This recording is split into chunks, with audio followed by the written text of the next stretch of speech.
Ben écoutez, la première chose qu'on a le goût de vous dire, Hubert et moi, c'est de vous dire merci. Merci d'oser cet espace de ralentissement pour venir réfléchir avec nous autres sur une question qui est tellement importante présentement. On a tous été bouleversés par la façon dont George Floyd est décédé. On a probablement ressenti de la colère, de l'indignation, de la tristesse, mais beaucoup de questionnements aussi. Hein? Ça a suscité des questionnements partout dans le monde, dans nos milieux autour de nous. Et là, il nous est apparu à la Maison des leaders qu'il était essentiel qu'on ouvre un espace de dialogue sur cette question-là pour essayer de savoir où on loge, chacun, chacune, dans cette question-là, et savoir qu'est-ce qu'on peut faire là où on est pour laisser un monde qui est meilleur à nos enfants, puis créer des entreprises qui sont tellement plus humaines, où le milieu de vie est honoré, dans le fond. Et immédiatement, quand on s'est dit il faut ouvrir un dialogue sur cette question, la première personne qui nous est apparue, c'est Hubert. Alors, merci Hubert d'être là. Écoute, le plaisir est pour moi, mon cher ami. Merci d'être mon ami et d'être un ami de la maison depuis les premiers jours presque de la maison. C'est toi qui nous as accueillis à Montréal dès que la maison a été créée. Et je vous dirais, pour vous présenter Hubert, vous savez, bien sûr, Hubert, comment je dirais, c'est un grand spécialiste de la diversité. Il a accompagné beaucoup d'équipes de travail, beaucoup de leaders au Québec sur cette question-là. Mais c'est surtout un grand sage pour moi. Vous savez, à la Maison des leaders, on l'appelle notre baobab. Et je vous avais dit que je vous dirais pourquoi on l'appelait comme ça.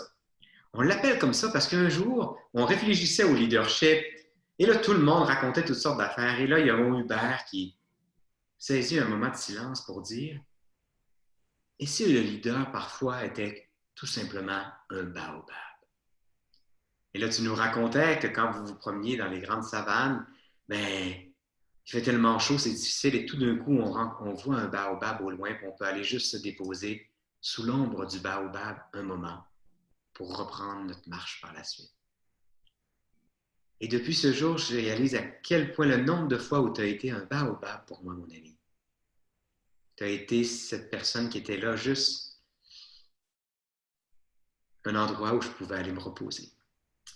Alors, ça va être un peu ça, tu vas être un peu notre baobab aujourd'hui. On va venir te retrouver pour questionner un peu comment on vit ce qui arrive là. Alors, merci. Merci, merci, merci. Merci, mon cher ami. La première question que j'aimerais te la lancer, honnêtement, tout le monde, là, je vous la lance en même temps. À la Maison des leaders, on prend toujours le temps de se déposer et de se connecter à soi avant d'écouter les autres. Alors, je te lance la question, mais peut-être avant de répondre, laissez peut-être le temps aux personnes d'y répondre aussi à l'intérieur d'eux-mêmes. Par rapport à toute cette discrimination, là, on vient de lever le voile là, sur cette question-là qui était déjà là. Comment vous vous sentez? Comment vous arrivez à ce webinaire? Puis comment vous vous sentez par rapport à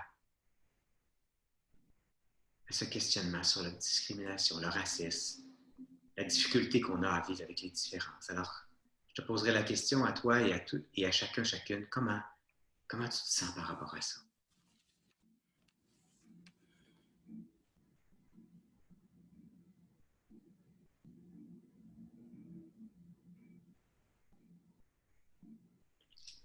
Alors, mon ami, toi, comment tu te sens? C'est sûr que, comme tout le monde, j'imagine, mais moi personnellement, quand j'ai vu les scènes, la première fois, je n'ai pas pu les supporter. Hein, j'étais bouleversé de voir que de nos jours, ça se faisait encore. Mais par ailleurs aussi, quand je surmontais mon indignation, j'étais content, drôlement parlant, mais je dis, l'être humain, malheureusement, pour évoluer, on a besoin des fois d'électrochocs. Et cet événement-là, pour moi, ce n'est pas un hasard que ça arrive à ce moment-ci.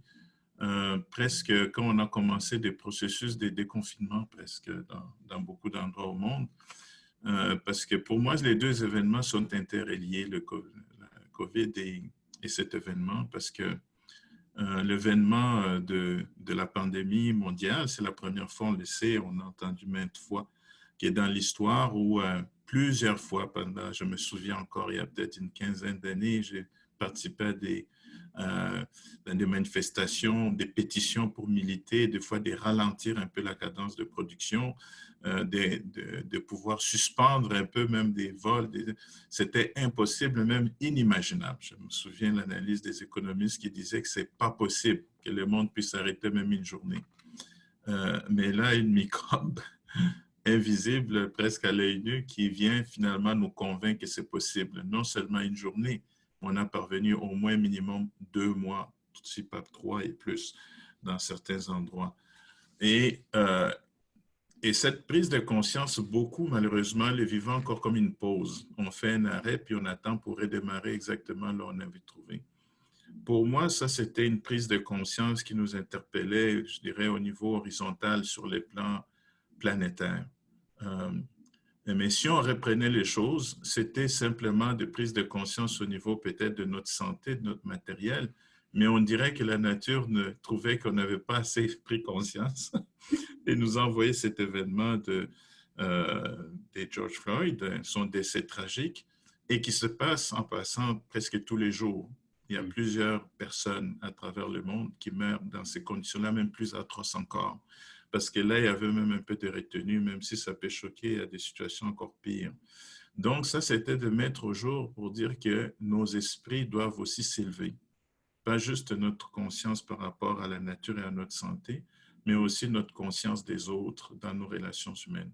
Moi, c'est comme ça que je l'ai prise. Donc, au fond, ça venait compléter l'axe. Donc, il faut nous élever, pas juste au niveau horizontal, mais également au niveau vertical de notre conscience.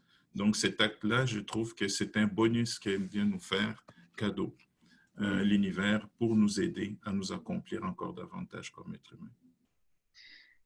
Merci. Qu'est-ce que tu souhaites qu'on puisse accomplir? Alors, on a 1 heure ensemble. Qu'est-ce que tu souhaites pour cette heure-là, pour les personnes qui nous écoutent, là, puis pour nous? Mais au fond, c'est que je nous souhaite ensemble, comme en Afrique, on dit qu'un seul doigt ne peut pas laver un visage. Donc, au fond, le fait d'être ensemble, c'est que nous constituons plusieurs doigts et les mains qu'on met ensemble pour nettoyer notre face, nos faces mutuelles, pour voir plus clair. C'est-à-dire que éveiller davantage notre conscience et nous soutenir mutuellement pour évoluer. On a la chance ici au Québec de ne pas encore être atteint profondément par la gangrène ou je dirais presque le cancer du racisme. Donc, on a la chance de pouvoir faire en sorte que ce soit une société où il soit bien de vivre, un exemple que la fraternité humaine est possible, peu importe nos origines. Et moi, c'est ça qui me motive, comme je l'ai choisi comme terre d'accueil. Et j'ai déjà dit à mes enfants, comme je t'avais dit, que je vais mourir ici, être enterré ici. Si je meurs, je ne veux pas qu'on rapatrie mon corps en Afrique parce que j'ai choisi le Québec. Puis, dans ce sens-là, je vais léguer aussi à mes enfants une terre humaine. Pas seulement une terre prospère économiquement, mais une terre prospère humainement. Où on commence? Par où on commence? Tu me disais quand on s'est parlé, parce que tout à l'heure, je te demandais comment tu te sentais, mais tu te rappelles, moi, je ne savais pas où loger. Quand ça s'est arrivé, quand on s'est parlé, je ne savais pas où loger. J'étais un peu perdu par rapport à cette question. Puis je me disais, comment on peut l'aborder autrement? Parce que tout le monde en parle tellement. Et je suis allé à la manifestation dimanche dernier à Québec. Et bon, il y avait tous les discours. Et à un moment donné, ils nous ont demandé de mettre un genou à terre, en silence. Et là, je suis devenu complètement bouleversé. Et c'est là qu'est apparu peut-être un bout de où je loge. Je me suis dit, il faut que je mette un pied à terre, moi-même, un genou à terre, que je reconnaisse qu'en moi, il y a un espace qui a peur des différences parfois, quelles qu'elles soient. Et donc, je pense qu'on a tous et toutes à mettre un genou à terre pour reconnaître ça déjà. Donc, c'est pas parce qu'on est raciste, c'est parce qu'il y a une place en nous qui a peur de la différence. Mais quand je suis revenu vers toi, tu me dis aussi, il faut peut-être définir un peu plus de quoi on parle quand on parle de discrimination, de racisme. C'est quoi les distinctions que tu aimerais faire? Mais il faut peut-être comprendre de quoi on parle parce que des fois, il y a des mots qui deviennent trop familiers, galvaudés et on se perd un peu. D'abord, avant de définir un peu ces concepts-là de façon peut-être très sommaire, je veux nous rappeler que les événements qu'on a vus, si on a été choqué, touché d'une quelconque façon, parce que ça vient résonner et trouver aussi une partie de cette réalité qui est à nous-mêmes. Je dirais que Derek Chauvin et George Floyd, les deux sont à nous, à chacun de nous, à chacune de nous. Donc, ce n'est pas une réalité extérieure et je pense qu'on risque de louper ces rendez-vous si on les considère simplement comme un spectacle de mauvais goût auquel on vient d'assister. Mais il faut le voir aussi comme une interpellation. C'est un événement déclencheur, mais la cause, elle est à l'intérieur de chacune et chacun de nous. C'est pour ça que je trouvais que avant d'aller plus loin pour voir comment on peut s'en sortir, de rappeler un peu les événements qui aujourd'hui commencent à culminer, on atteint un peu l'apogée de tout ça.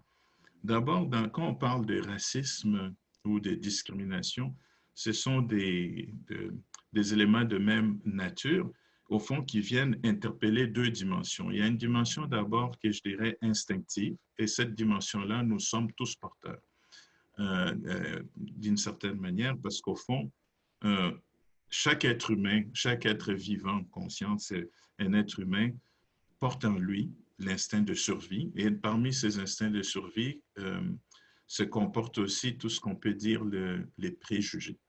Donc, les préjugés, c'est un réflexe qui est normal. Une personne qui en est démunie est presque en danger de mort. Donc, c'est la capacité à évaluer un danger ou une situation qui est sécuritaire ou pas. Donc, et ces facultés-là, on y recourt souvent. Plus on est face à une réalité qui nous est étrangère, plus elle se déclenche. Donc, cet instinct de peur, qui est constitué de peur, nous pousse justement à pouvoir nous développer très tôt, nous entraîne à développer notre identité et notre appartenance ethnique, donc notre groupe d'appartenance. C'est pour ça que là, l'ethnocentrisme, ça constitue donc à considérer notre ethnie d'appartenance comme supérieure à l'autre. Et plus particulièrement dans l'histoire du peuple caucasien, qu'on appelle, qui s'est forgé au fil du temps. Et c'est ça qui nous amène au deuxième niveau de discrimination au racisme, qui est au niveau secondaire, on appelle systémique. Ça commence d'être depuis longtemps, là. Ça trouve ses fondements d'abord au niveau religieux et dans la Bible, dans la Genèse. Dans la Genèse, au fond, c'est le mythe de Noé. Vous vous souvenez, ceux qui connaissent un peu l'histoire, donc c'est ce mythe fondateur qui a fondé aussi les religions monothéistes, donc le judaïsme, le christianisme et l'islam.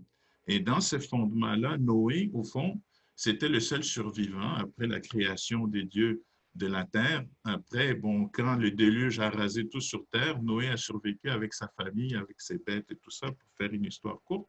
Noé a planté des vignes, puis à un moment donné, ça a donné du vin. Puis à un moment donné, au fond, il a pris une méchante brosse, il était pacté. Il s'est retrouvé sous sa tente et dans la tente, à un moment donné, il était tout nu. Et son fils cadet, qui s'appelait Cham, qui avait deux frères, Sem et Japheth, puis il a vu son père tout nu. Il a couru dehors, appeler ses frères, mais ses frères, par pudeur, ils sont venus des reculons. Tu te souviens, comme il y a 10 ans, quand on a vécu avec Maître Passéré dans un sanctuaire. Donc, ils sont venus de reculons pour ne pas voir leur père nu, avec des vêtements, puis l'ont couvert. Puis quand leur père a dégrisé, ils ont raconté l'histoire. Puis là, il était outré. Et puis, il a maudit la descendance des Cham, donc, dont son fils qui s'appelait Cana. Puis, de ces-là, les gens comprenant mal des mythologies, comme la plupart des mythes bibliques, de textes sacrés, ils l'ont interprété tout croche. Alors, les premiers des Européens qui ont interprété ça, ils ont récupéré ça pour justifier que la descendance des Cham, qui est tournée vers le sud et les deux frères sont allés vers le nord, c'est Cham qui est l'ancêtre des Noirs, donc des Noirs de peuples africains subsahariens. C'est comme ça que les mythes ont commencé. Alors pour eux, donc pour sortir le peuple noir de cette malédiction, il fallait les convertir. Donc c'est comme ça qu'ils ont commencé le processus de conversion. Donc au début, c'était pour les sortir de la malédiction. Mais tranquillement, ça s'est viré finalement, il y a une exploitation. Donc l'esclavage qui en a suivi, qui était avec ces fondements-là, on a commencé maintenant à les exploiter, puisque c'était des sous-hommes, des gens maudits, donc il fallait les asservir en esclaves. Et c'est comme ça qu'après, ça a évolué vers des raisons plus économiques. Donc, ça part de très loin. Ça part de très loin. Et plus tard, là maintenant, il y a des auteurs comme Linné, le Suédois, qui a travaillé sur la hiérarchie des races, puis aussi également plus tard Cobino, qui a travaillé sur les traités des inégalités parmi des humains. Alors, eux, ils ont commencé à essayer de trouver des fondements scientifiques, des théories scientifiques, mais tout était bancal, bien entendu. On est allé même essayer de mesurer des crânes, tout ça pour justifier comment les Noirs étaient un peuple inférieur. Donc, ils classifiaient les races et les peuples comme ça, pour montrer que dans la haut de la hiérarchie, c'était le blanc. Et c'est comme ça aussi que ça fait justifier tous les chemins de croisade pour aller vers les colonisations des peuples, pour justement les élever au rang plus supérieur. Alors, tout ça, bien entendu, avec le temps, on a contredit tout ça pour montrer que c'était du n'importe quoi. Mais ça a survécu et ça laisse des séquelles encore aujourd'hui, aux États-Unis particulièrement, malgré les abolitionnistes, quand on a aboli, mais il y a des gens qui ont continué à servir quand même, avec tous ces fondements-là qui aujourd'hui, malheureusement, qu'on s'en sert encore de façon occulte, si je peux dire. Tu vois, je dirais que je suis presque, que je savais pas cette histoire, je suis presque indigné et à la fois réconcilié. C'est comme si, quand tu me dis autant de façon intrinsèque ou systémique, je, comment je dirais ça? J'ai pas à me juger quand j'ai peur de la différence. Dans le fond, ma biologie de survie m'amène à ça et toute la mémoire dans mes cellules aussi qui vient d'avant. Alors, ça vaut pas la peine de se juger les uns les autres, de se juger soi-même, mais plutôt d'être capable de reconnaître que oui, c'est là et on n'en est pas nécessairement responsable, non. Mais on est responsable de qu'est-ce qu'on peut faire avec maintenant qu'on est conscient. Oui, mais c'est ça. Tu viens de dire le mot conscient. Au fond, tout ça, les gens, bon, il faut dire juste pour terminer encore dans les précisions conceptuelles, c'est qu'actuellement, ça perdure, ces tentatives de théoriser ou de justifier scientifiquement la hiérarchie entre les races. Donc aujourd'hui, au niveau contemporain, on parle au niveau des distances culturelles, par exemple. Donc ça prend plus de couleurs des différences ethniques. C'est subtil, mais c'est encore présent. Donc tout ça, au fond, ce qu'il y a de commun dans tous ces élans humains, c'est de justifier la domination. Parce que nous sommes régis et nous avons été hérités, tout ça a été enseigné et transmis de génération en génération. Comme tu dis, des fois, on les porte encore dans des cellules, tant ceux qui sont opprimés que les oppresseurs. Donc, nous, on a la chance d'être dans une époque où, avec l'accès rapide de l'information et je crois aussi une certaine évolution de notre conscience, c'est un privilège qui nous engage tous à un devoir aussi de transformer l'histoire, parce que c'est une histoire fabriquée de toutes pièces par les humains.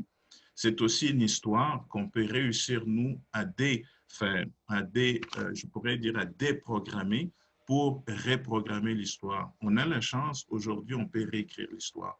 Et des gestes comme aujourd'hui, nous sommes en train d'y contribuer d'une certaine manière à réécrire l'histoire. Donc, pour moi, à ce niveau-là, je pense que c'est une responsabilité qui nous incombe à tous, tant ceux qui subissent cette violence, cette ségrégation, que ceux qui en profitent d'une certaine manière aussi également. Donc, on est tous dans le même bateau.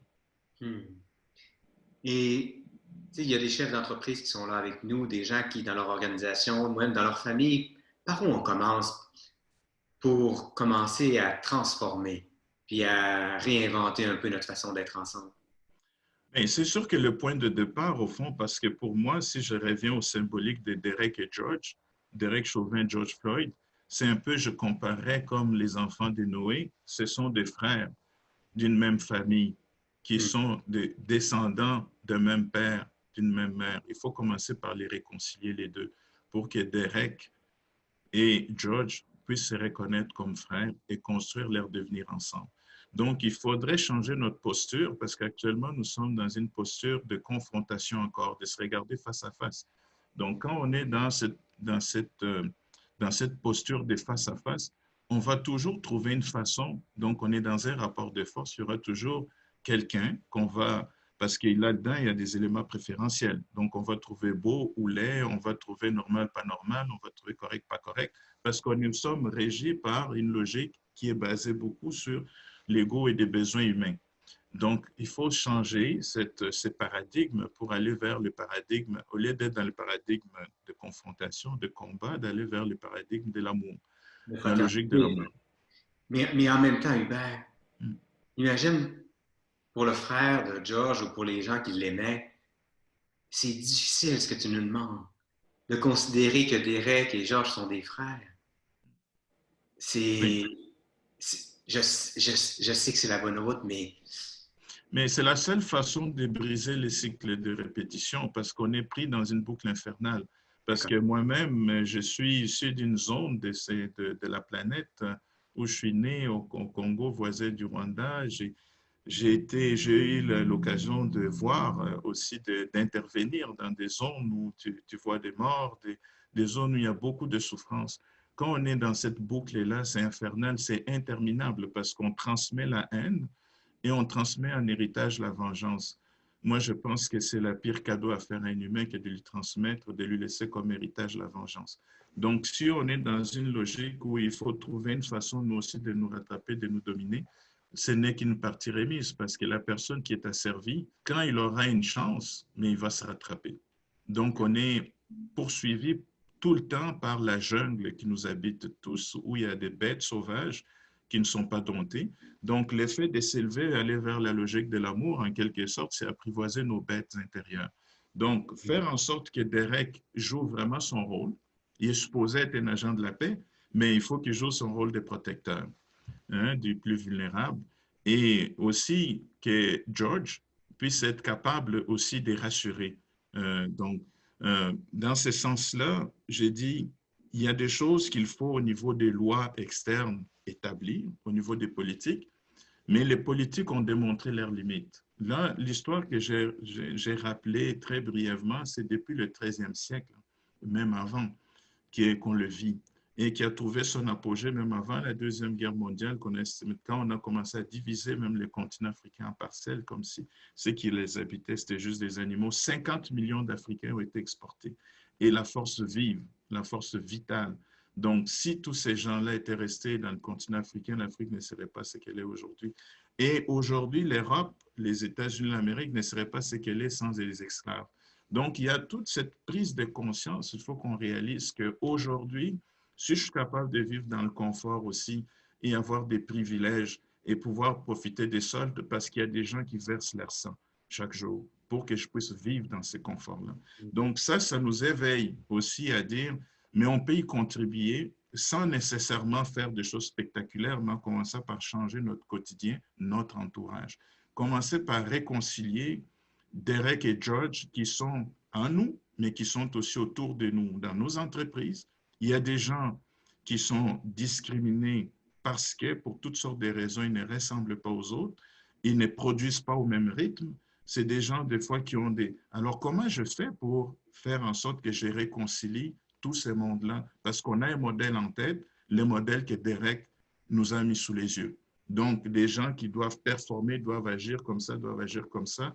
Alors, nous vivons dans un monde un peu monochrome, alors qu'aujourd'hui, tout est rendu tellement coloré. Alors, et comment on favorise de vivre dans un monde de multicouleurs, de multiformes?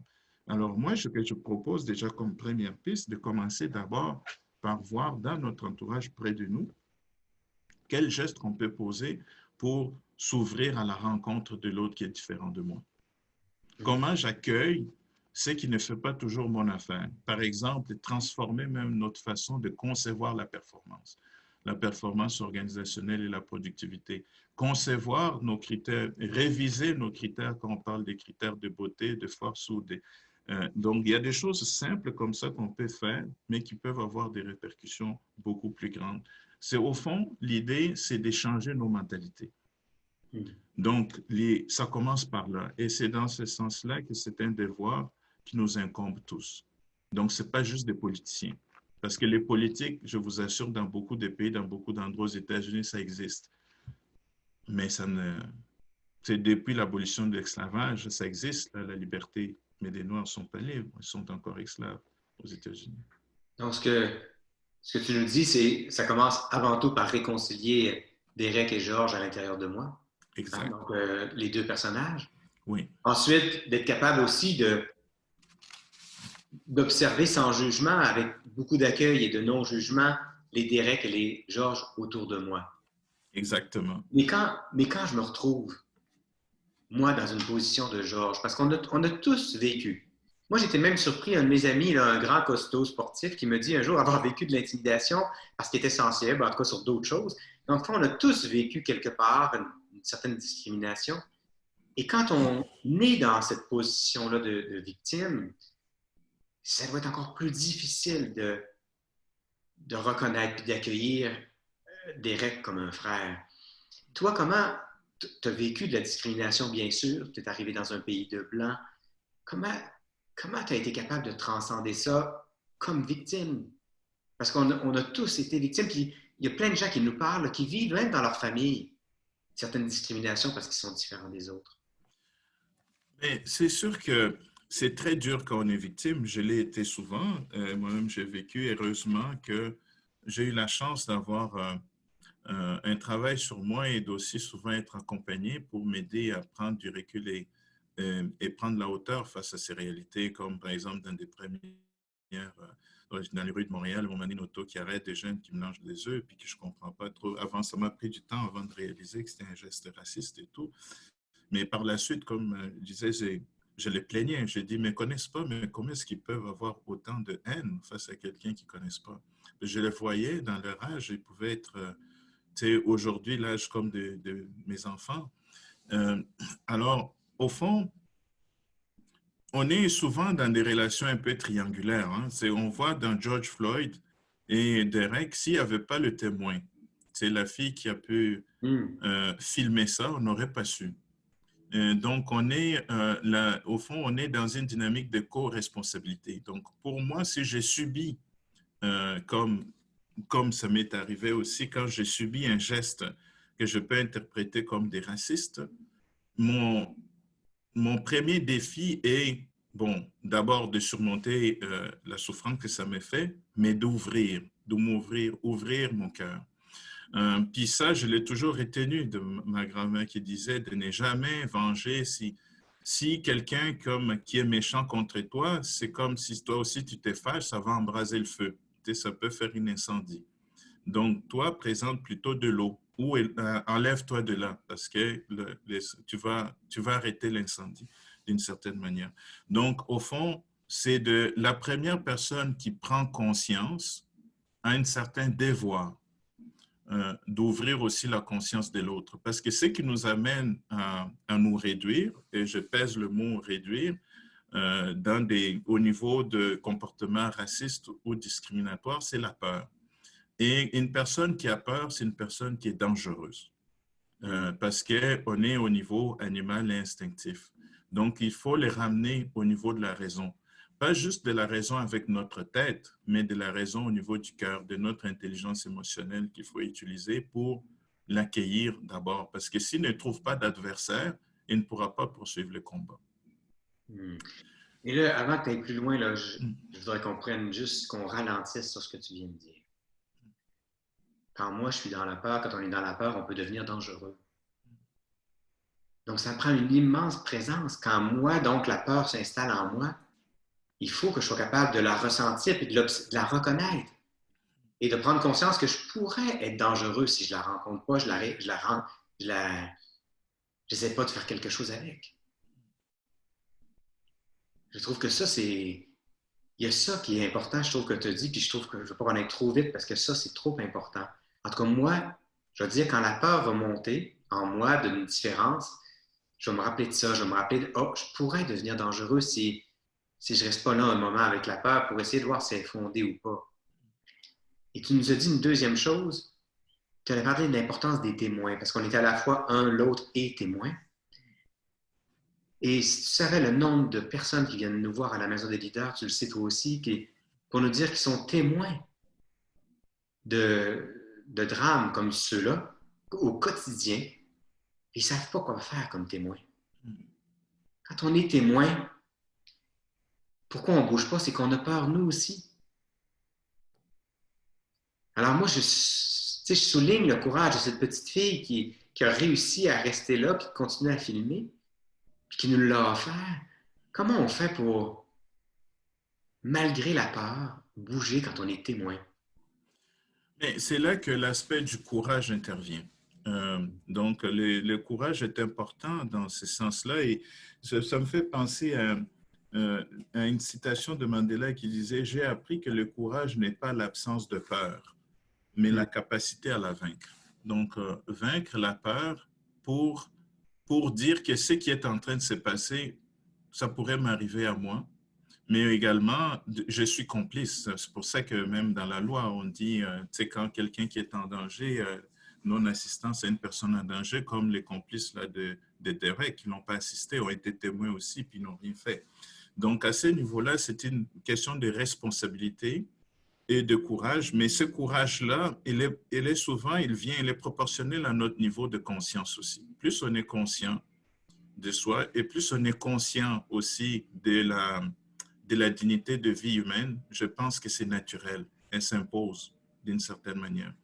Et on peut commencer aussi, par exemple, ici, on a beaucoup d'amis et collègues chefs d'entreprise, par établir dans nos environnements de travail, par exemple, des mécanismes qui permettent de libérer la parole, libérer le dialogue. Est-ce que les gens dans nos entreprises, s'ils étaient témoins de ça, d'un de leurs collègues qui était, d'une certaine manière, subissait de la discrimination ou toutes sortes de pressions, est-ce qu'il a les possibilités de s'exprimer?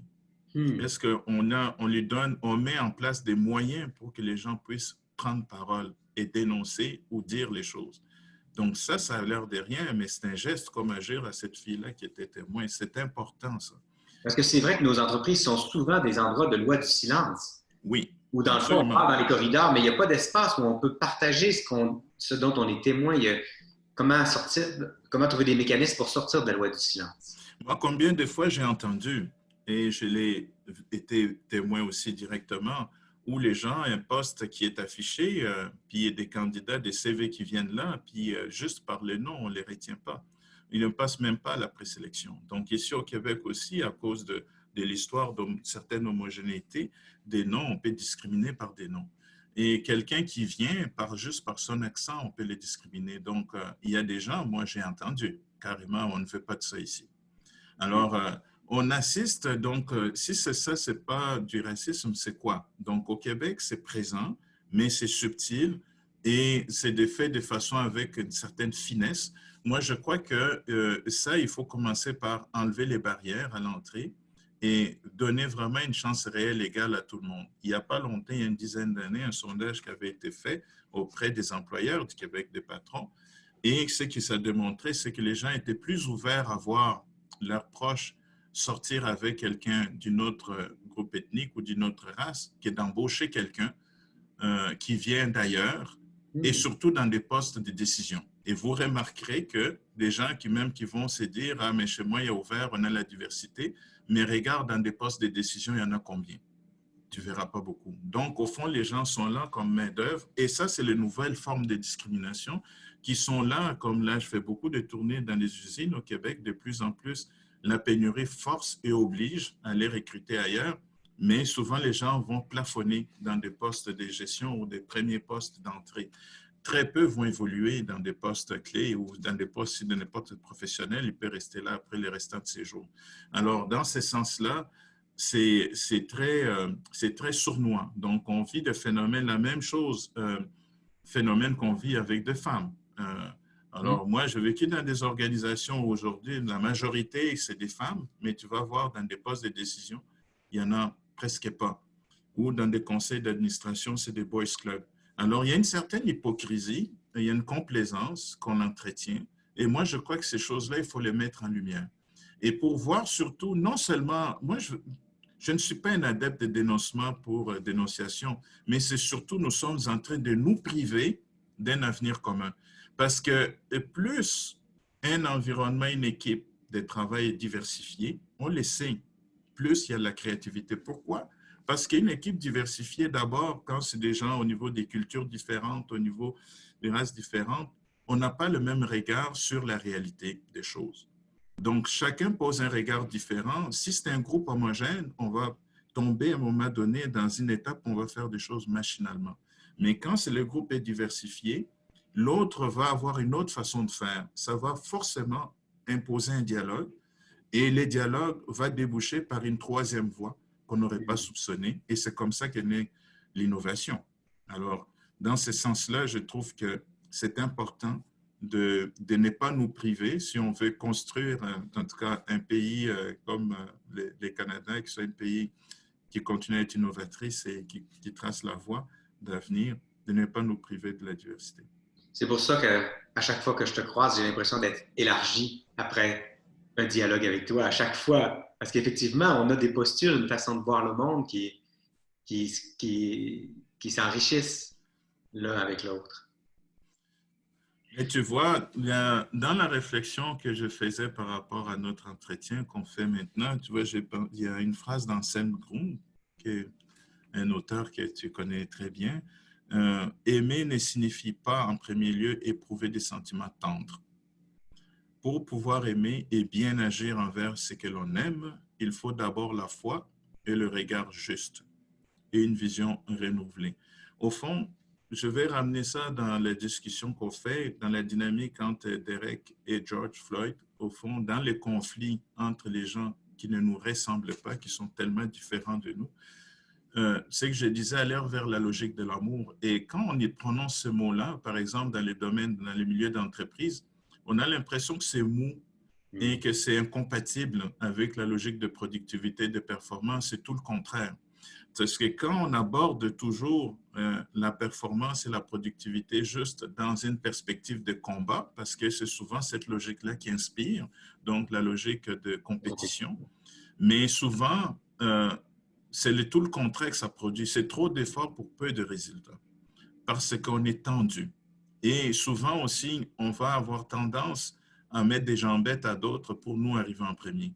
Mais quand je suis dans la logique de l'amour, je suis dans une logique de coopération. Donc, je dois m'assurer que tout le monde y parvienne, y mette du sien pour y parvenir. Alors, dans les deux logiques, je n'ai jamais vu, même moi-même, j'ai eu l'occasion de coacher plusieurs années des équipes comme de football. Les équipes où j'ai été dans des finales où on a gagné, c'est quand c'était basé sur la logique de l'amour, la logique de la coopération. C'est là qu'on gagnait les compétitions, souvent avec peu de talent. Alors, des équipes que j'ai eu des années avec des meilleurs talents, des jeunes, mais ils étaient tous centrés sur eux-mêmes, très égoïstes. Chacun essayait de donner un show personnel. C'est rare qu'on faisait même les séries. Donc, dans ce sens-là, moi, je crois qu'actuellement, on est confronté vers une logique des combats qui nous amène à une impasse. Donc, voir l'autre comme une menace, on s'en va nulle part. Je crois que c'est là le devoir des leaders de commencer à cultiver dans nos environnements vraiment une autre façon de penser. Donc, c'est vraiment un éveil, un changement, un travail sur des mentalités à faire évoluer. Mais pour te donner de l'espoir, Hubert, Desjardins, où tu as été pendant des années, ben, tu sais que Guy Cormier, le président, ose maintenant des dialogues autour de ça. Est-ce que notre job, c'est pas de s'aimer les uns les autres, d'aimer nos clients plutôt que de chercher à être aimé par nos membres? Comment on peut aimer nos membres? Et dans une rencontre avec tous ses employés, il a osé leur dire je vous aime. Il y a Pascal Rochette qui dirige une boîte qui s'appelle Alcoa, imagine. Il dit je ne l'ai même pas réalisé. Dans un élan, j'ai dit à tous les employés après un discours auprès d'eux je vous aime. Et là, je réalise comment ça donne de l'espoir de savoir qu'on est de plus en plus en train de parler de ça dans nos organisations. Et, euh, et on réalise effectivement que c'est loin d'être mou, c'est de la job aimer. Aimer l'autre tel qu'il est, sans aucun désir qui change. L'aimer tel quel, de façon inconditionnelle, de façon désintéressée, on réalise que c'est loin d'être mou, c'est de la job. Et ce qui est intéressant, c'est que quand on aime l'autre tel qu'il est, c'est là qu'il commence à changer. Tellement. Oui, C'est parce l'amour que qui nous au fond, transforme. exact, parce que au fond, la personne ne change pas, mais notre regard sur lui change. Et l'énergie qu'on lui transmet fait en sorte qu'il se sent meilleur et il sort le meilleur de lui-même. Donc, moi, dans ce sens-là, que je trouve que nos regards, nous commençons, tu disais que par où on peut commencer? Il faut commencer par changer notre regard sur les gens, mais changer notre regard sur nous-mêmes. Parce qu'il y a des George Floyd à nous aussi qui étouffent. Il y a beaucoup de réalités à nous qu'on étouffe, qu'on a honte, qu'on ne veut pas montrer. Qu'est-ce que les gens vont dire? On est dans des sociétés qui prônent la liberté, l'individualisme et tout ça, mais je trouve qu'on est plus mouton que jamais. Il y a très peu de gens aujourd'hui qui ont le courage de s'assumer comme ils sont et qui permettent à leur entourage d'être ce qu'ils sont. Des fois, même dans des couples, tu vas voir les gens qui veulent transformer l'autre à son image. Alors, donc, dans ce sens-là, comment on s'accepte pleinement et on laisse les George Floyd qui nous habitent à respirer, à être Et en libres. même temps, quand on se prive d'une partie de nous-mêmes, on prive aussi les autres Absolument. d'une Et on partie ne de peut pas nous-mêmes. les supporter chez les autres. On ne peut pas les supporter, on va chercher à les supprimer parce qu'on tue les autres là où on est mort nous-mêmes. Si, par exemple, je suis mort dans ma sexualité, mais je ne vais pas supporter les gens qui expriment leur sexualité librement. Si je suis mort, moi, dans ma capacité à être franc dans mon parler, mais je veux aussi, je ne supporterai pas les gens qui ont un franc-parler autour de moi. Si je suis quelqu'un qui est très soucieux de l'image, qu'est-ce que les gens vont penser de moi? L'autre qui arrive, qui n'est pas dans les conventions, par exemple vestimentaires, il va m'énerver. Donc, je vais l'éviter peut-être même dans certaines rencontres parce qu'il me fait honte. Donc, l'autre devient un miroir des espaces, comme tu dis, qui sont morts en moi, Oui, à lesquels je ne permets pas de vivre. non, Si j'entends peut-être exactement. ton invitation, c'est comment en arriver, dans le fond, pour arrêter d'ostraciser les autres. Ça veut dire qu'il y a un travail de réconciliation à faire à l'intérieur de nous sur toutes ces parties de nous-mêmes à lesquelles on ne permet pas de vivre. Tu viens de le dire, mon ami, le mot, c'est réconcilier. C'est intéressant là-dessus. On a une amie en commun, une amie aussi de la Maison des leaders, notre amie Nathalie Hamelin, qui vient de publier son livre là sur la sagesse du corps, justement, qui propose une démarche comment connecter notre tête, notre corps et tout le reste de notre corps ensemble. Donc, ouvrir des passerelles, parce que des fois, je vois chez des gens, on dirait que c'est bouché partout. Donc, entre le cou et il est obstrué, il faut passer un fichoir là pour que ça puisse se connecter. Et là-dessus aussi, il y a un livre intéressant de Jacques Attali, ou en tout cas une des conférences très éloquentes, Devenir soi, qu'il a prononcé, qui est, je trouve, intéressant. Parmi des citations, je trouvais, c'est en vivant chacun de nous la vie la plus noble possible qu'on sauvera le monde. Donc, vivre pour moi une vie noble, euh, c'est avant tout honorer chaque partie de nous, honorer chaque don que la vie, l'univers, Dieu pour les croyants nous a donné. Donc, alors dans ces niveaux-là, c'est très, très important. Il disait aussi, les respects de soi et l'altruisme sont les contraintes nécessaires à notre liberté. Alors comment je me respecte et comment je me permets aussi de respecter les autres. Donc, là, c'est la mesure. Hein. Moi, je me dis toujours, c'est la mesure ou les indicateurs, si je peux dire, d'une certaine manière, pour moi, c'est par rapport à ma relation aux autres. Quand j'arrive, que dès que je rencontre quelqu'un que je connaisse ou que je ne connaisse pas, puis il y a comme quelque chose qui commence à me fatiguer, je dis, oh, oh, il y a du ménage à faire. Hein?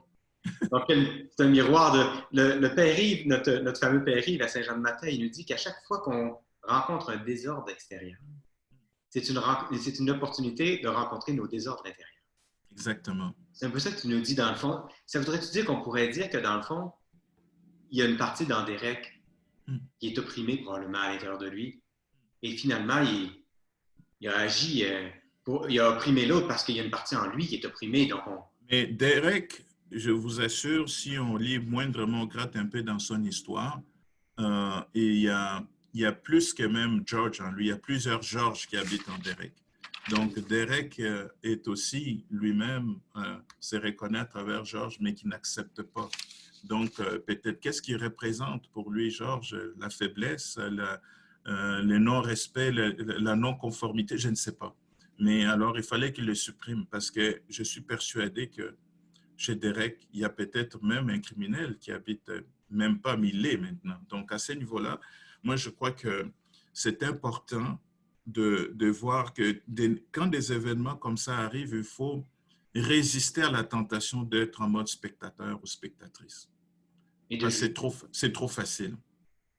C'est trop facile parce que il faut vraiment se sentir concerné d'abord de voir ce n'est pas nécessaire de faire des choses des grands éclats, mais commence par changer toi-même dans ton entourage. Ça, c'est à notre portée. Donc, par exemple, dès aujourd'hui, vous le faites déjà, mais si on peut le faire encore avec une intention encore plus explicite de dire dès demain, parmi mes collaboratrices, mes collaborateurs, auprès des gens qui sont proches de moi, comment je peux être attentif dans mon langage, dans mon regard, par exemple, qu'est-ce qui peut constituer une oppression qui peut empêcher une partie d'eux de respirer? Si j'aime tellement ce que tu apportes, Hubert, je te remercie tellement. J'ai l'impression que ce serait plus facile pour Hmm. les gens qui nous écoutent parce que pour moi, c'est urgent qu'on ouvre des dialogues dans nos familles, dans nos communautés, dans nos entreprises. Et peut-être que de se dire, d'ouvrir des dialogues, d'oser bientôt, là, dès qu'on peut, un dialogue en disant, ça se pourrait-tu que certains d'entre nous, on puisse se sentir oppressés parfois, parfois jugeants? Ça se pourrait-tu que, à la lumière de ce qu'on vient de vivre là, et de tout le mouvement sur la planète, comment ça se passe chez nous, ça? Est-ce qu'on peut commencer? Mais je réalise que si on dit, il y a les racistes, puis il y a moi qui n'ai pas raciste, mais il y a ceux qui sont racistes, et là, on crée des clans, personne ne va dire, ben oui, je suis raciste, je suis d'accord. Par ailleurs, moi, je ne dirais pas oui, je suis raciste, mais je vais dire, oui, c'est vrai que parfois j'ai peur. Ça m'arrive d'avoir peur quand je suis dans un autre pays et qu'il y a plein de gens autour de moi qui ne me ressemblent pas. Ben oui, j'ai peur. Et ça, je suis capable de reconnaître ça. Alors, si on était capable, j'aimerais beaucoup ça que, à la lumière de ce que tu dis, qu'on ouvre des dialogues dans nos familles, qu'on demande à nos enfants, ben, ça vous arrive-tu d'avoir peur de différence? Ça vous arrive-tu aussi de sentir que les gens ont peur de votre différence, se sentent incommodés par vous? Et comment on fait ça maintenant? Mais déjà d'ouvrir, je pense que ce serait un pas énorme. Oui. Puis c'est exactement, si au fond, il faut éviter de prendre la posture du juge. Parce que à partir du moment où je dis, mais moi, je ne suis pas raciste, ou que tu t'adresses à quelqu'un comme il se sent évalué, il va se défendre. Et une personne qui est accusée, ben, il va se défendre. Donc, c'est clair. Et en ce moment-là, ben, c'est sûr que si on le condamne, mais il faut qu'il fasse aussi des poursuites lui-même pour... donc, on est dans une logique où on tourne en rond. Moi, je pense qu'au lieu d'être dans la logique judiciaire, il faut plutôt être comme on rentre dans une logique, la logique d'empathie. Donc, d'abord, par exemple, dans la situation comme les George, devant une grande souffrance, la première chose à faire, c'est de se taire. Parce que des fois, quand on cherche à agir trop vite, c'est aussi un mécanisme de défense parce qu'on évite d'accueillir la réalité, parce que ça risque de trop venir éveiller aussi ce qui en moi ne vit pas. Donc, c'est pour ça que le silence est nécessaire pour communier avec la souffrance à laquelle nous sommes témoins. Donc, face à cette telle souffrance, c'est pour ça que moi, je m'en méfiais des gens. Donc, tout de suite, les choses arrivent. Qu'est-ce qu'on peut faire? Il faut faire quelque chose. Oh, oh, oh, on se calme. C'est comme quand on est devant un défunt, on se recueille. Il faut prendre le temps d'accueillir la réalité. Et puis, et c'est le meilleur soutien même quand on est face à côté de nous, une personne qui traverse un moment difficile, une souffrance. On n'a pas toujours besoin de parler ou de l'accabler de conseils. Il faut simplement se taire et l'accueillir d'abord. Et on réalise tellement avec les leaders de la maison comment, quand on fait ça, on réagit au lieu de répondre avec justesse. On réagit à la situation à partir d'une agitation parce que la souffrance crée tellement d'agitation en moi. Puis je vais m'agiter, puis je vais réagir. Et je vais manquer de justesse. Et là, je peux tomber dans le juge, etc. Mais tu as raison de rester là avec la souffrance, être capable de la reconnaître, l'embrasser, rester là tranquillement. Tout d'un coup, on retrouve une tranquillité et de cet espace de tranquillité, on peut répondre. Mais si tu avais à me donner un truc, là, moi, dimanche soir, mes fils viennent super à la maison, j'aimerais ça qu'on ouvre un dialogue sur ce qu'on est en train de dire. Comment je fais ça comment? T'aurais-tu un truc à me donner pour pas qu'ils partent à la course et qu'ils disent, oh, parle-toi tes affaires? Mais, mais je peux dire, au fond, moi, c'est que parce qu'on a eu aussi un peu ces débats-là à la maison. Comme tu sais, moi, j'ai des enfants qui sont métissés. Donc, dans la marche aussi ici à Montréal, ils ont participé et tout ça. Puis, c'est des questions on se parle en famille de cette réalité-là. Euh, c'est simple de commencer par, moi, je leur ai demandé, au fond, euh, qu'est-ce qui vous touche dans ce que vous voyez, de ce que vous entendez, dans ce que vous vivez.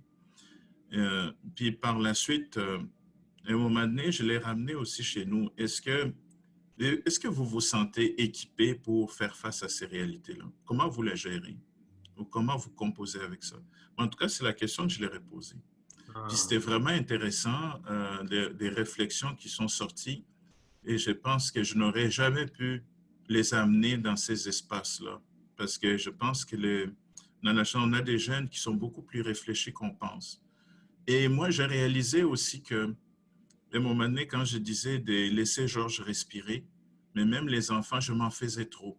Tu sais, je ne voulais pas qu'il leur arrive de quoi. J'étais surprotecteur. C'est comme le soir, tu sais, quand ils partaient comme hier, ils sont allés au cinépark, bon, ils ont pris une monoto, faites pas ci, faites pas ça. Il y avait tellement de consignes, maintenant, c'est devenu un running gag. Je pars une phrase, ils complètent la phrase. Donc, ils savent donc, alors là, je dis OK, donc il faut que j'arrête mon perroquet parce qu'en réalité, je me rassure simplement en disant ça, mais je ne leur parle plus. D'une certaine manière, je ne suis pas attentif à eux. Et j'essaye de, avant que cette phrase-là vienne, je m'entends parler, puis je m'étais. La suspendre. Je laisse Georges respirer. C'est ça. C'est pas facile, hein? C'est pas facile parce que, au fond, les désirs de protéger et de surprotéger notre entourage et nous-mêmes, c'est un instinct naturel. Et par ailleurs, il faut laisser la nature aussi faire ses choses. Et ce que je trouve extraordinaire, même les plantes les plus résistantes, les plus rustiques, c'est ces des fois qu'on laisse se battre, se débrouiller des fois avec les forces de la nature. Et en même temps, c'est vrai que quand on dit toutes ces consignes, quand on fait tout ça, on est en train de leur dire qu'on n'a pas confiance en eux. Exactement. Ils ont besoin de nous, au lieu de leur dire, tu as tout ce qu'il faut. Mais moi, les deux questions, là, je vais les répéter parce que, tu sais quoi, Mathieu est avec nous, on va aussi demander à nos équipes Oui. euh, à chacune de répondre à qu'est-ce qui te touche dans ce qui est en train d'arriver. Mm. Puis, qu'est-ce que toi tu vis? Puis, est-ce que tu te sens équipé? Puis, est-ce que tu sens que la Maison des leaders, on est aussi équipé comme équipe pour pouvoir adresser ces situations-là si jamais elles se présentaient? C'est même dans une Maison des leaders, là, où tu le sais à quel point l'humanité, l'accueil et le non-jugement n'ont jamais été nommés comme valeurs, mais c'est les valeurs intrinsèques depuis le début. Quand j'ai invité des leaders musulmans, euh, Omar et Mohamed, j'ai senti quand même, et les leaders ont été merveilleux, ils ont dit c'est vrai qu'il y a comme un inconfort. Et là, on a été accueillant de l'inconfort. Fait qu'imagine si dans un endroit où on est dans la bonté fondamentale, on médite ensemble tous les matins, imagine, ben, chez nous aussi, des fois, il y a de la résistance et de la peur. Mais est-ce qu'on est équipé personnellement, puis est-ce qu'on est équipé comme organisation pour rencontrer ça? Alors, je trouve que c'est une nécessité aussi pour les entreprises. C'est très intéressant. Puis c'est pour ça que moi, des fois, je propose comme exercice aussi de s'exposer, c'est de créer une déstabilisation volontaire. Parce que nous sommes des êtres d'habitude. Et notre pire ennemi, justement, c'est qui crée toutes sortes d'efforts incroyables pour trouver des théories pour justifier pourquoi nous devons rester assis sur nos habitudes et nos croyances. C'est la paresse. Donc, nous sommes paresseux, l'humain, quelque part, au niveau intellectuel et spirituel. Donc, à ce niveau-là, c'est pour ça que les stéréotypes, c'est des raccourcis d'esprit. Donc, quand je prends un aspect d'une personne, une caractéristique, ça peut être un collègue qui vient, bon, qui a des fois que sa locution peut-être est lente. Moi, je n'ai pas beaucoup de temps, je suis pressé. Ça, c'est l'autre ennemi, le temps. Et puis là, je veux qu'il fasse vite, vite, vite, vite. Puis là, je vais prendre des raccourcis. Donc, les stéréotypes, je prends un aspect, je l'exagère. C'est comme ça que les racismes aussi a pris racine là-dessus. Donc, aujourd'hui, avec le brassage des communautés ethniques qu'on a au Québec, aussi le mélange des races comme des Noirs, on va prendre un aspect, un trait de leur, comme les négrophobes, ils vont prendre un trait des caractéristiques des races noires, comme par exemple les nez, ou les bouches, ils vont l'exagérer. Vous verrez, comme dans des caricatures, on va prendre un trait, on va l'exagérer. Ça, c'est des stéréotypes. Comme quelqu'un qui va prendre un trait de femme, ils vont l'exagérer un trait. Et l'humain, surtout l'homme, on a cette tendance aux stéréotypes parce que ça nous épargne l'effort. Parce que le contraire des stéréotypes, c'est essayer de comprendre. Or, si tu te mets à essayer de comprendre, forcément, tu vas changer. Parce que si j'essaie de comprendre, je vais rentrer en dialogue avec toi et le dialogue va forcément créer un accueil et un don. Parce que si je suis en dialogue et je t'écoute vraiment, chaque parole qui va rentrer en moi va me transformer. Parce qu'on ne peut pas accueillir une parole véritable, on ne peut pas accueillir l'autre véritablement sans être transformé. Ce n'est pas possible. Donc, les gens, comme ils ne veulent pas changer, alors ils se protègent en créant des raccourcis. Donc, je vais tirer des conclusions avant même de t'avoir écouté. Puis en ce moment-là, ça m'épargne l'effort de comprendre. Fait que... Mais puis en même temps, c'est vrai qu'on a de la difficulté à vivre avec la complexité. Tu sais. L'autre n'est pas telle affaire. L'autre est complexe. Puis oui, mais quand tu dis ça, c'est un peu compliqué, là, mon cher. Parce que si tu me dis que l'autre est complexe, il faut que j'essaie de comprendre. Je n'ai pas le temps. Alors, c'est mieux pour moi de le dire, il est comme ça. Fait qu'à voilà. Ce moment-là, c'est clairé. Et là, j'ai été efficace. Très efficace. Et j'ai sauvé du temps. Hey, mon ami Hubert, t'es magique d'être là. Merci. Merci pour ta joie qui reste présente, même quand je sais que des situations comme celle-là te font souffrir. Tu arrives à laisser cohabiter la joie qui est toujours présente en toi. Ça, c'est un cadeau que tu nous fais vivre quand on est avec toi. Il nous reste 2-3 minutes. Qu'est-ce que tu voudrais déposer avant qu'on se quitte? Mais moi, en tout cas, c'est avant qu'on se quitte, j'avais deux citations là que je voulais partager. Bon, le premier qui est de Rosa Parks qui disait « Les racismes est toujours avec nous, mais c'est à nous de préparer aussi nos enfants à ce qu'ils doivent répondre au racisme. Et nous l'espérons, nous vaincrons. » C'est-à-dire que nous avons le devoir de préparer notre avenir, c'est-à-dire des générations à venir, et par l'exemple, par nos actions qu'on doit poser aujourd'hui pour commencer par changer notre entourage. Donc, changer notre entourage, notre quotidien, en accueillant la différence qui est déjà accessible, celle qui est autour de nous. Puis la dernière citation, je dirais, c'est de Mandela qui disait « Ce qui compte dans la vie, ce n'est pas seulement d'avoir vécu, c'est la différence faite dans la vie des autres qui définit l'essence de la vie que nous avons menée. » Alors, quelle différence que je peux faire dans la vie des autres? Nos regards peuvent tuer, mais nos regards aussi peuvent faire naître des gens. Donc, moi, je nous invite à pratiquer, à avoir des regards tendres, des regards qui font naître. Et comportons-nous comme des matrices d'une mère, que notre présence soit de présence qui accueille, qui permet à l'autre de naître. Donc, même en tant que gestionnaire, comment, au lieu de me soucier que la personne est non performante, dans quelle réalité je peux faire naître? Quel talent que cette personne-là qui doit libérer pour profiter à notre projet d'entreprise, par exemple. Donc, de revoir notre façon de concevoir la performance, la productivité et les relations quotidiennes. Alors, on peut tous être des sages-hommes, des sages-femmes pour permettre à chacune de pouvoir venir au monde à elle-même. Oui. Puis on a peut-être un travail à venir au monde à nous-mêmes complètement aussi pour pouvoir légitimer puis permettre à l'autre d'être. Et après 2 années de réflexion sur l'autorité intérieure pour aller s'enraciner dans le fond de nous-mêmes, là où on n'est absolument pas différent des autres, imagine que l'année prochaine, le thème à la Maison des leaders, c'est la tendresse. Alors, quand tu as fait l'invitation pour un regard plus tendre, et là aussi... C'est un thème difficile, là. C'est intéressant parce que les gens pensaient que c'était un peu mou aussi, comme l'amour. Hein? Et quand on a commencé à déjà ouvrir un peu un dialogue, tout le monde a dit « Ouf, ça va être tout un thème très exigeant. » Remettre de la tendresse dans nos vies. Tu as parlé de la vitesse tantôt, qui est une forme de violence ça, dans notre société. La tendresse, ce serait quoi comme vitesse? Alors, merci. Merci d'être là. Écoutez, je veux dire à tout le monde qui est avec nous, pour être vraiment, vraiment présent l'un à l'autre, on a choisi de ne pas aller voir les commentaires, les questions, mais déposez-les. Puis, inquiétez-vous pas, on va y répondre. On trouvera une façon de répondre à vos commentaires, à vos questions, à vos plaintes, s'il y en a. Mais merci d'avoir été là. Merci au nom de vos enfants, de vos entreprises, de vos collègues. Merci. Et merci mon cher. Moi, je nous souhaite d'inspirer la tendresse et d'expirer la violence qui nous habite. Ah.